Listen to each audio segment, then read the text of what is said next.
Hello friends, welcome back to my YouTube channel.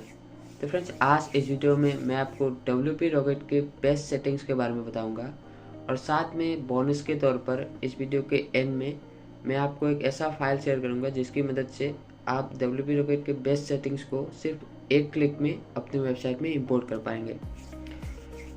तो चलिए video को शुरू करते हैं। तो पहले हम देख लेते हैं कि किस वेबसाइट को आज हम WP रॉकेट से ऑप्टिमाइज़ करेंगे और इसके लिए कैसे सेटिंग्स बेस्ट रहेंगे। तो ये है वो वेबसाइट जिसको आज हम WP रॉकेट के थ्रू ऑप्टिमाइज़ करेंगे और इसके स्पीड को इम्प्रूव करने की कोशिश करेंगे।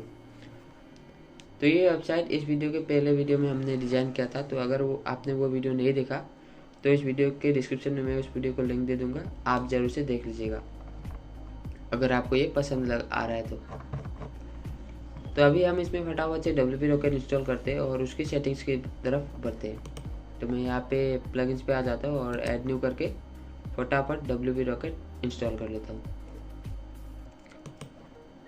तो प्लगइन इंस्टॉल करने से पहले अभी हम इसका जो लाइव स्पीड है वो देख लेते हैं पहले। तो यहाँ पे मैंने स्पीड चेक किया है इसका, तो अभी ये 63 और डेस्कटॉप में है 87। ये अभी एवरेज है क्योंकि हमने जनरेट प्रेस का जो थीम है वो यूज़ किया है। तो जनरेट प्रेस थीम के साथ हमें एक ठीक ठाक स्पीड मिल जाता है, बट हम इसको अभी और इम्प्रूव करेंगे। तो इसके लिए हम अभी WP रॉकेट का यूज़ करेंगे। तो यहाँ पे देख सकते हैं आप, मेरा WP रॉकेट यहाँ पे इंस्टॉल एंड एक्टिव हो गया। तो अभी हम इसको कैसे क्लियर करते हैं और इसका जो सेटिंग्स है उसकी तरफ बढ़ते हैं। तो आप यहाँ पे अगर WP रॉकेट के सेटिंग्स पे भी क्लिक करेंगे तब भी चले जाएंगे, या फिर अगर सेटिंग्स पे जाके WP रॉकेट पे जाएंगे तब भी पहुँच जाएंगे।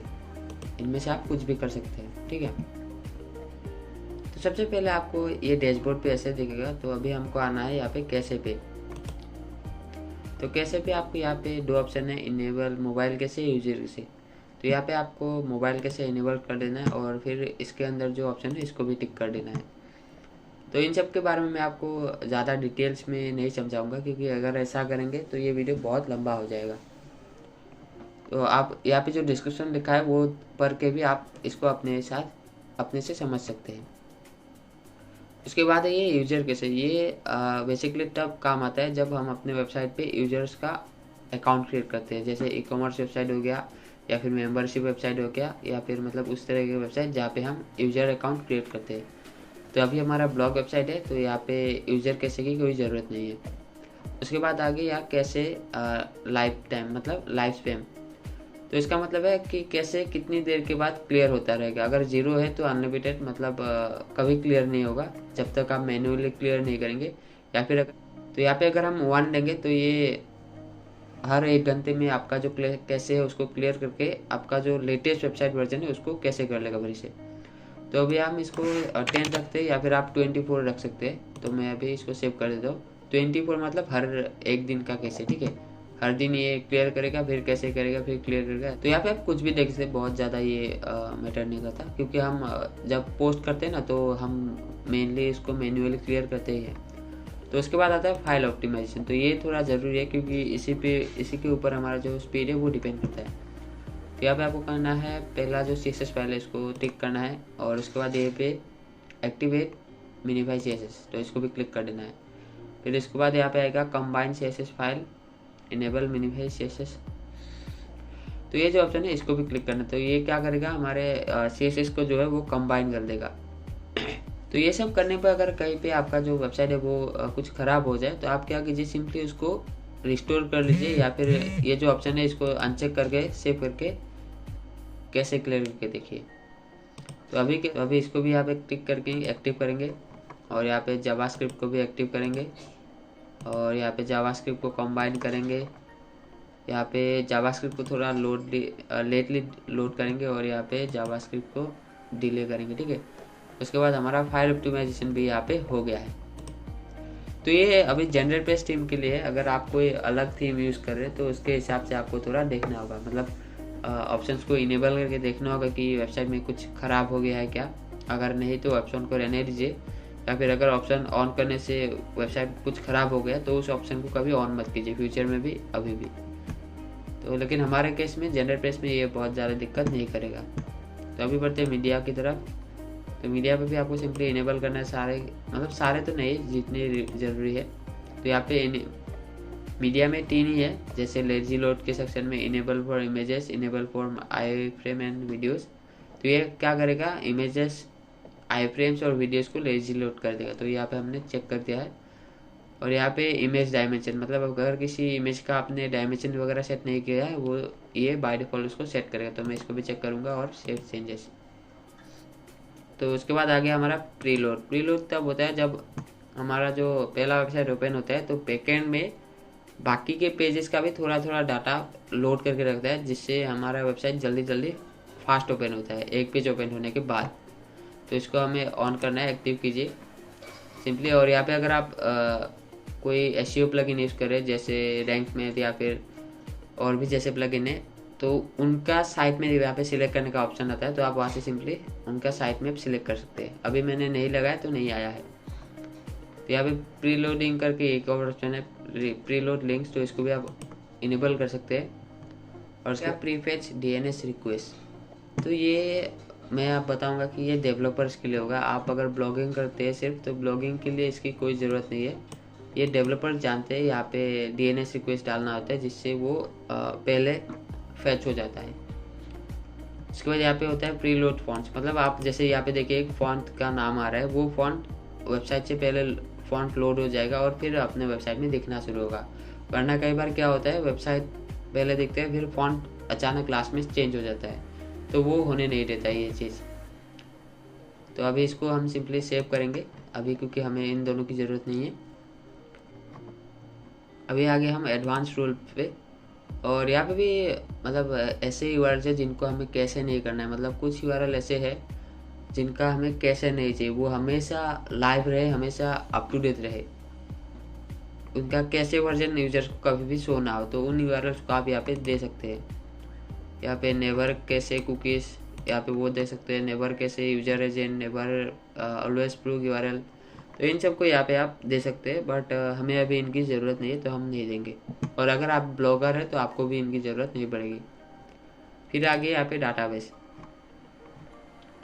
तो डाटाबेस ऑप्टिमाइजेशन की भी आपको बहुत ज़्यादा ज़रूरत नहीं पड़ेगी, क्योंकि इससे कई बार बहुत बड़े इशू हो जाते हैं और फिर इनको सॉल्व करने में भी बहुत दिक्कत आ जाता है। तो इसको आप सिंपली स्किप कीजिए अभी के लिए। अगर बाद में आपको बहुत ज़्यादा ज़रूरत है तभी आप इसके ऊपर देखिएगा हमारे अगले वीडियोस या फिर किसी और से भी। उसके बाद बात करते हैं CDN के लिए। तो CDN WP रॉकेट का पेड आता है, लेकिन अगर आप क्लाउडफ्लेयर वगैरह यूज़ कर रहे हैं तो आप इसकी ज़रूरत ना करें, तब भी चल जाएगा। तो अभी बात करते हैं हार्ट बीट। तो हार्ट बीट ये सब बहुत ज़्यादा ज़रूरी नहीं, तो इसको आप इग्नोर कर सकते हैं। और यहाँ पे लास्ट में ऑप्शन है इमेज ऑप्टिमाइजेशन। तो WP रॉकेट इमेज ऑप्टिमाइजेशन के लिए इमेजिफाई प्लगइन को सजेस्ट करता है। तो आप अगर WP रॉकेट यूज़ कर रहे हैं कैसे के लिए या फिर फाइल ऑप्टिमाइजेशन के लिए, तो इमेज ऑप्टिमाइजेशन के लिए आप इमेजिफाई को यूज़ कीजिएगा, ठीक है। ये दोनों एक दूसरे के साथ मतलब अच्छे से इंटीग्रेट हो जाते हैं, तो रिजल्ट अच्छा आता है। मतलब जो वेबसाइट का स्पीड है वो ज़्यादा इम्प्रूव हो सकता है। तो अभी हमने तो अपने सारे सेटिंग्स कर दिए हैं, तो अभी इसको हम एक बार कैसे क्लियर करके अपना जो वेबसाइट का स्पीड है वो देखते हैं। तो मैंने कैसे क्लियर कर दिया है, और यहाँ पे जाके इसका जो स्पीड है उसको हम चेक करते हैं।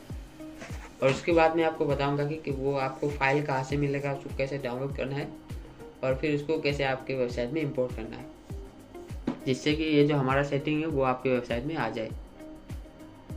तो यहाँ पे देखिए मोबाइल पे हमारा आ गया 87 और डेस्कटॉप पे आ गया 98। तो डेस्कटॉप पे भी कुछ करने की ज़रूरत नहीं है, क्योंकि 98 है। बस हम मोबाइल में देख लेते हैं क्या इम्प्रूव हम कर सकते हैं।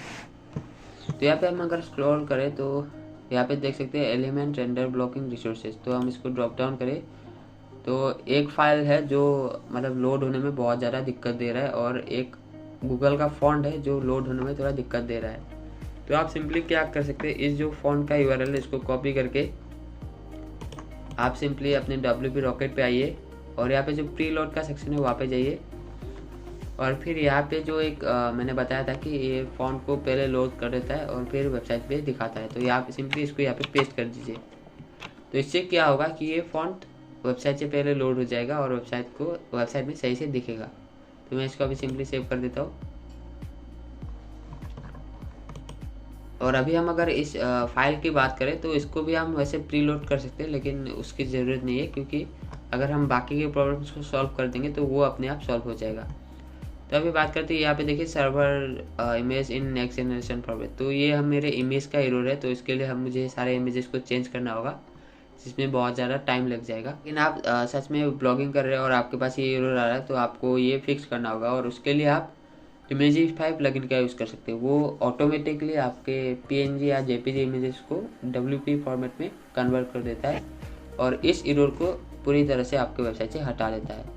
तो मैं अगर वो प्लगइन अभी इंस्टॉल और एक्टिव कर दूँ तो ये एरर यहाँ से चला जाएगा, तो इसको भी हम अभी इग्नोर कर सकते हैं। और उसके बाद आता है प्रॉपरली साइज इमेजेस। तो ये भी सेम ही है, मतलब अगर हम इसमें इमेजिफाई का प्लगइन लगाते हैं तो ये प्रॉब्लम भी वो सॉल्व कर देगा। तो इसलिए मैंने बताया था पहले ही कि WP रॉकेट और अगर इमेजिफाई आप एक साथ यूज़ करते हैं तो वो आपके वेबसाइट की स्पीड को बहुत ज़्यादा इम्प्रूव करते हैं। मैंने अभी बता दिया है कि क्या क्या प्रॉब्लम आ रहा है मुझे, और अगर इनको कैसे सॉल्व करना है, और सॉल्व करने के बाद इसका रिजल्ट अपने आप ही मतलब 100 तो नहीं लेकिन 98 तक पहुंच जाएगा। अभी 87 है, मतलब 3 बाकी है 100 पहुंचने में, और शायद अभी 3 हो भी जाए। मैं अगर अभी फिर से टेस्ट करके देखूँ, इसको भी हम अगर प्रीलोड कर ले और इसको प्रीलोड करके हम अगर इसको फिर से रिफ्रेश करें तो शायद ये ग्रीन हो जाए, मतलब 90 से ऊपर चला जाए मोबाइल में भी। ठीक है, देखिए अभी 1 बढ़ गया है, मतलब हाँ 1 पॉइंट इंक्रीज हुआ है, और यहाँ पे कुछ 1-2 नए एरर भी आ गए। एक ही एरर आया रिड्यूस अनिश्चित करके। तो अगर हम बार बार इसको चेक करेंगे तो ऐसे एरर्स में भी फ्लक्चुएट होता रहेगा, और ऐसे रिजल्ट्स पे भी 1-2 फ्लक्चुएट होते रहेंगे। जैसे यहाँ पे भी सेम है, बट मोबाइल का भी 1-2 ऊपर नीचे हो गया। तो यहाँ पे अभी हमें इमेजेस से रिलेटेड इशू आ रहे हैं, तो इसको फिक्स करने के लिए हमें इमेज ऑप्टिमाइजेशन प्लगइन लगाना होगा। तो उसके लिए हम आगे एक वीडियो बनाएंगे, और वहाँ पे हम इसी वेबसाइट में इमेज ऑप्टिमाइजेशन करके इस वेबसाइट का स्पीड भी दिखाएंगे, और कैसे आप अपने वेबसाइट में इमेज ऑप्टिमाइजेशन कर सकते हैं वो भी दिखाएंगे। तो इस वीडियो को देखने के लिए हमारे चैनल को ज़रूर से सब्सक्राइब कर लीजिएगा और इस वीडियो को लाइक कर दीजिएगा। तो अभी हम आपको बताते हैं कि आप अपने वेबसाइट में ये जो सेटिंग है इसको कैसे 1 क्लिक में इंपोर्ट कर सकते हैं। तो इसके लिए आपको WP सेटिंग के लास्ट में आना है, और यहाँ पे आना है टूल्स पे, और टूल्स पे आने के बाद आपको यहाँ पे सेकंड ऑप्शन मिलेगा इंपोर्ट सेटिंग्स करके।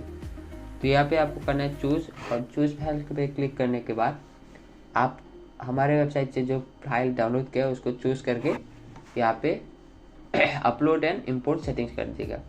तो आप हमारा जो भी सेटिंग्स है, बेसिक सेटिंग्स है, वो आपके वेबसाइट में एक ही बार में इम्प्लीमेंट हो जाएगा, और फिर आप अपने हिसाब से देख के उसमें अगर कुछ चेंजेस करना चाहते हैं तो कर सकते हैं।